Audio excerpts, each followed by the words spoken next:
Peyton, nice to see you again for our idea bite. This time we want to discuss what does not kill you make you stronger. This is somehow an ancient wisdom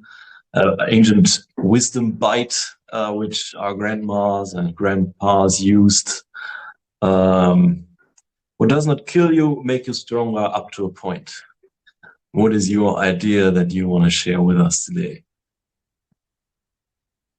Yeah, good morning, Johannes. It's good to be here.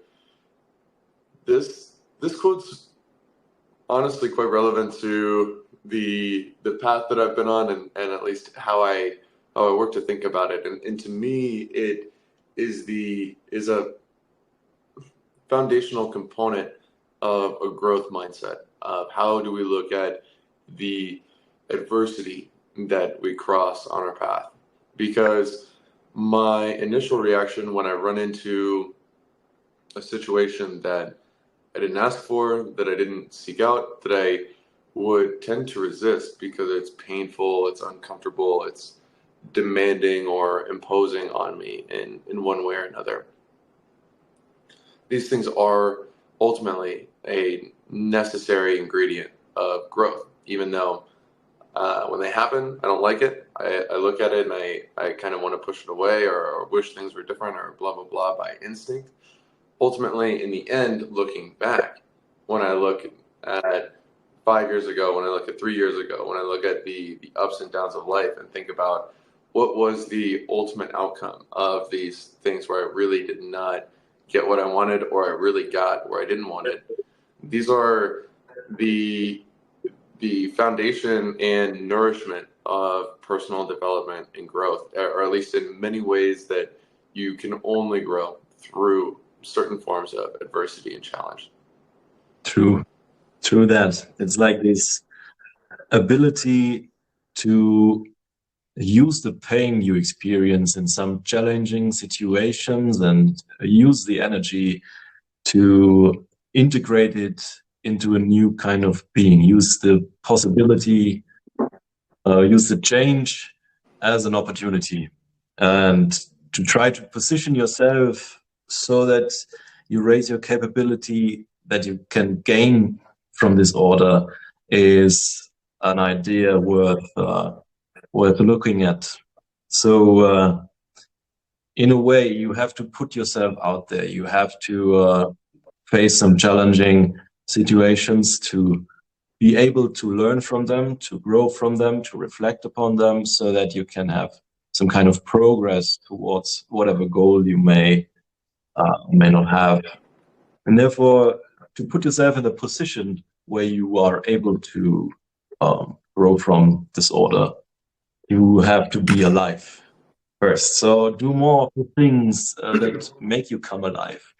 So try yourself out and take an instrument and play around and just make experiments. Experiment a lot with the things that you think are worth trying out, so that you can reflect on how it felt for you, and then you can use the information to either continue or to go on to the next. So, but like a tree sowing so many seeds, most of them won't reach fertile ground. So, but some of them will eventually, and then a strong seedling grows out of it, and then a plant grows, and then a big tree, and then maybe the gains and the rewards will be high. And also, you can detach yourself. You can detach yourself from a situation to put yourself in the position that you can grow from disorder. Like this ancient philosopher, I think it was Zeno, who was a merchant, and he lost his ship, and with his ship all his savings. And later he thought, oh yeah, it was some kind of a really prosperous voyage, losing my ship on this, because I found something else. I found the equanimity that comes with when being freed of your things and your stuff and your ideas. You are free to pursue anything you want. and which you really want. Yeah, absolutely. It's central to this whole topic, in my opinion, and something you alluded to with Zeno's mindset there and elsewhere, is this concept of voluntary versus involuntary exposure, and the ways in which our perspective about the events that we encounter shape, in part, the effect that those events can and do have on us and our lives and our future, and how we react to future events. And there's an addendum to the "what doesn't kill you makes you stronger," and that's that you mentioned, up to a point. And what is the point at which something that comes at you and harms you doesn't kill you, but does weaken you? And it's not just a matter of the severity of the adversity or this event that comes at you. A lot of it is your mindset when you encounter this. How do you understand this adversity at the time, which there's only some limitations on what you can ultimately embrace as it's happening to you, but you can always move that needle further and further toward equanimity, acceptance, or embracing it.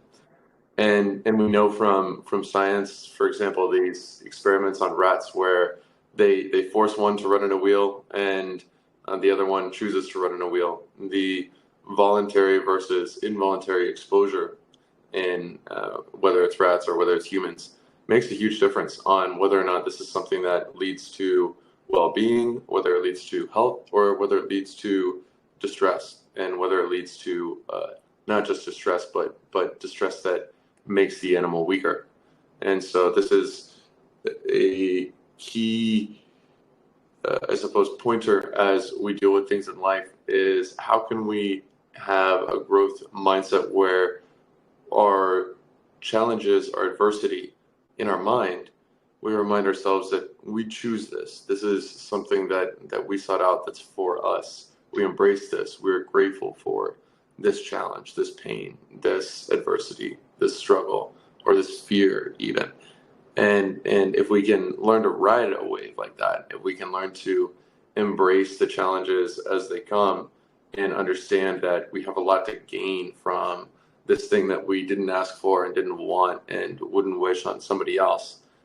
But if we can still recognize that this is what the universe has prescribed us in this moment, this is a gift. If we can just understand how to accept it, that we can then use a lot more of the downs of life, the challenges of life, the struggles, the pain, the tragedy, the insults that also injure you. These things can lead to our betterment and growth over time. Not only can we become more resilient over time, but also they can broaden our perspective, and they can give us clearer judgment in future moments that are challenging. They can make us better leaders. They can make us better friends. They can make us more empathetic with others who are going through challenging shit. And they ultimately can give us skills, abilities, resilience, and capacity for effort, or capacity for wisdom or judgment, that can put us in a much, much better situation than if we had an easy path. Yeah, man, growing from the challenges we face, to do this, in order for that to let this inside your life, we first have to not resist the situation as it came to be, not resisting the storm that came and destroyed our goods and our house, whatever. Not resisting the pain we feel when suffering from an accident. First is not to resist, and then detach your identity from being only attached to a single kind of outcome, like from being the owner of this beautiful place, which you lost now, from being the sportsman who lost his leg now and not able to ride anymore. And therefore, detaching yourself is kind of a way where you can grow from it. And there's no doubt. There's importance to stress is this mindset. Do you have this fixed mindset that the things as they are as they are, or do you have a growth mindset to be able to take in the things, raise your capability to get stronger? And it is important to cultivate through one's habits and through one's thoughts this growth mindset. Like, don't talk shit about yourself. Just talk with yourself like you would with a good friend. Oftentimes I listen to people having self-talk where they just moan and say, oh no, I did not do this any good, and so on. And I think to myself, oh no, just don't talk to yourself like that. It does no good. To generate your energy, to raise your capability of putting yourself in the position of being able to gain from this order, you first have to not drain your energy so you can invest it. So avoid the energy drains, which are habits or people that drain you. Yeah, and it goes back to a little bit about what we've talked about before, in the sense that everything we do, or everything that we encounter rather, is already how it is. And so we have this situation, we have this toe stubbing in front of us, or we have this broken leg, or this letter in the mail that we really didn't want to get, or this confrontation with this person who wasn't who we thought they were, or this tragic situation with perhaps with illness or death, or whatever we encounter. And regardless of what it is, it already is here. It is the present moment. Whatever we're encountering, whatever situation we're in, we are in it. And so given that fact of it is already the present, it is already the now, all that's within our control is how we respond to it. Is, do we respond to this with a story and with a mindset and with perspective that leads to us growing from this, that leads to us developing from this and using this for our benefit, and understanding that this is what the universal nature has prescribed us. This is what fate has put in our path. This is where we are right in this moment. And if we can learn to ride that wave, then what we're doing within our control is thereby maximized, and we are able to turn tragedy into good shit. Ultimately, the obstacle is the way. And so, yeah, that's really a lot of what I still need to work on. I catch myself in this talk of good and bad, and it ultimately will happen. Our thoughts are just going to play, and we're just going to react in habitual ways. But can we observe the ways that we're responding to things? Can we have the skillful judgment of noticing our trains of thoughts, noticing our habits, noticing our mindsets, and understanding that, okay, this way of thinking is not going to lead to my growth, not going to lead to my betterment. I'm actually weakening myself by telling myself this self-pitying story, or this resistance against reality, or this inability to accept the things outside of my control?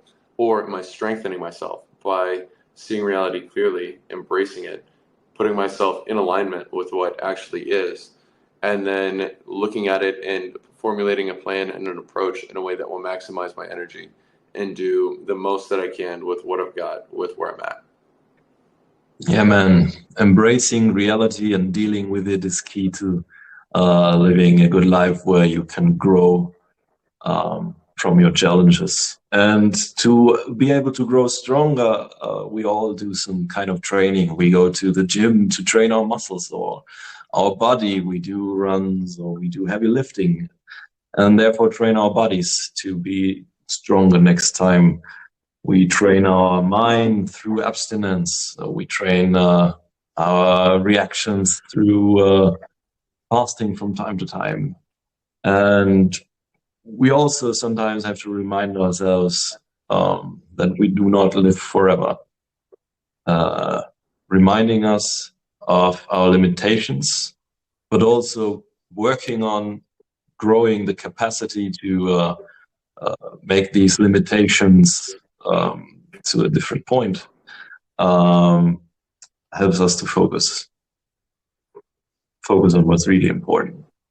If we remind ourselves that we're going to die, focus on what is important, then the essence of this is we can avoid wasting our energy and time with this. Yep, 100%, 100%. Yeah, man. So let's get after it. Let's embrace reality this week. Let's see the adversity that comes upon us as an opportunity for our growth and in our development. And of course, fall, catch ourselves, notice ourselves, and then look to keep taking steps forward. I appreciate you. Appreciate you too, man. See you. Have a good one.